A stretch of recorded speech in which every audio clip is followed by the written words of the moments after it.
Hi everybody, hope you're all doing well and welcome to my spoiler-free review for the Winternight Trilogy by Katherine Arden. So in case you didn't know, the Winternight Trilogy is a series of 3 books, which is The Bear and the Nightingale, The Girl in the Tower, and The Winter of the Witch. And I first read The Bear and the Nightingale last year, so beginning of last year, and then I finally got to The Girl in the Tower and The Winter of the Witch in the last couple of months and stuff, and it was a fantastic series. It's one I've seen loads of people talking about, so I'm going to try and do a spoiler-free review of all the things I really enjoyed about it, just to let you know what this series is about if you are interested in reading it. So the synopsis is, it follows the life of the character Vasilisa Petronova as she grows up able to see the magical creatures around her that the rest of Russia is slowly forgetting as Christianity becomes the dominant belief of that country. When a priest comes to their village, continuing to turn everybody away from the old beliefs, things only get worse as crops fail and dead things start to prowl the night now that the household spirits have not the strength to keep them at bay. And it's up to Vasia to use her gifts to prevent forces of evil consuming all of her country. To begin with, one thing you've definitely got to talk about when talking about this series is the atmosphere and the mood overall. Like, it's just this beautifully atmospheric, freezing cold feeling to the story, from the setting to the eeriness of the bear and how he operates, and the whole story has this brilliant cold feeling to it, especially with any scenes with Morozko, the King of Winter, the Winter Demon. It's a dark but gentle story, and although I find the later books have a lot more action to them, the first book especially is just so gentle as it follows Vasia growing up, whereas then the other two follow things over a shorter period of time. Just overall, you read it and you just want to curl up and be warm and have a hot drink whilst you read it. It's this cold but cozy atmosphere. Everything's really gentle and it's very character driven as well, which I really enjoy. So you have a lot of quieter character moments that still progress the story forward more than the action series and stuff. So it's not too action packed, but at the same time it is. But yeah, it's just got this brilliant wintry feeling to it, so it's definitely a good one to read over winter. Talking about characters, Vasia is our main character and I love her, and her arc across the series is fantastic. You see her grow up from a young girl into an adult woman trying to navigate a world that is not welcoming to women like her who don't conform to what everyone wants from them. And she's trying desperately to find a balance between the magical world she can see and the real world that she has to live in. I love how she's incredibly flawed as well. She's got this impulsiveness and pride to her, and these get her into a lot of trouble throughout the series. And because of this, she's incredibly clever, because then she has to get herself out of the situation she finds herself in because of her impulsive behaviour. And these flaws are never fixed either. She never really learns to avoid those sort of character traits, and I think that's really, really great to have a flawed character who is still flawed by the end of the series, but she's grown in other ways and stuff, and is just, it's just grown from what's happened to her and stuff. She's just this really, really great character. I love how she cares so deeply for her family, from her brothers and sisters to her niece, who she forms a really close bond with in the second book. As well as the magical creatures that she sees, and she respects them, and she's trying her best to help them against what everyone else wants her to do and stuff. She's just an incredibly caring person. And she just wants to keep her family safe. I really, really like her character. And I just really like that aspect of her as well. She's rebellious and stuff, but she still cares a lot about her family and the creatures around her. The trope of women who rebel against society's wishes for women, etc., like they have to be married or in the nursery, it's a very common trope, especially nowadays, but I feel like it's utilised well here because Vasia is such a wild young girl, and the thought of her being married off or kept in a nunnery does feel like the death sentence that she believes it to be. So you completely understand her fear of that life, and you understand why she does the things she does to avoid it at all costs. And I love how she becomes more aware of her power and her influence, and the influence she has, it matters. She has influence in matters bigger than most humans, but even then she still manages to make mistakes, and she still needs to try and understand the extent of what she's involved in. But she's just a really, really great character. I love her journey and her arc, and as I said, she's flawed, and that's a really big focus of the book, but it doesn't make her a bad person or a bad character. If anything, it makes her a really great character, and I just fucking love her. And then you have to really talk about Morozko as well, and he is the King of Winter, this death god basically. When people die, he guides them through the forest and then they go off into the next world.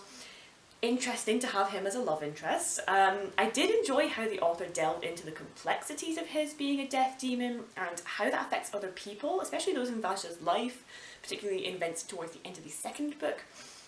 He's manipulative and out for his own gain initially, but you know, I love how you see him changing due to his relationship with Vasha. You know, this isn't just your run-of-the-mill, ooh, old god falls in love with young girl sort of thing. You know, his relationship with Vasha actually changes a core aspect of his character, and it reflects the wider arc of the series as well, this change that he goes through, and why his relationship with Vasha is so important to the events of what's happening in the book. Like, you know, it's not just there to have the love story is there to complement the rest of the series. You know, he's just got a really brilliant arc across the books about feeling emotions and understanding his place in the world in regard to humans, and really reflecting the whole magic world and human world merging sort of arc that goes across the books. And he clearly cares for Vasha, and I find it fun how he didn't even realise how much he cared about her until it was basically too late for him. And having a Frost Death Demon being one of your main characters for the trilogy is just a really interesting angle. You get to see things from his perspective, and what he thinks of the humans and their problems versus his own, and how his attitude changes over the course of the story. Like, he's just a really, really great character. The dynamic he and Vasha have together as well, like, she takes none of his bullshit, and obviously that's honestly one of the reasons I think why he falls in love with her, is because she's just like, no, fuck off, you know. So he's a really, really great character. He has this really incredible arc, and his place in the story just adds to everything. You know, if you took him out, it would not be the same story, and I just really, really enjoyed him as a character. We'll just talk quickly as well about Olga and Sasha. These are Vasha's older brother and sister, and it was just really great seeing them as well as her, and their importance in the story is almost surprising. Like, they both leave home in the first book, and we don't really hear much from them after that, but then they both become key players in the remaining 2 books, and I just really enjoyed that surprise that they were really great characters, and I liked how it gave something really tangible for Vasya to care about in the human world.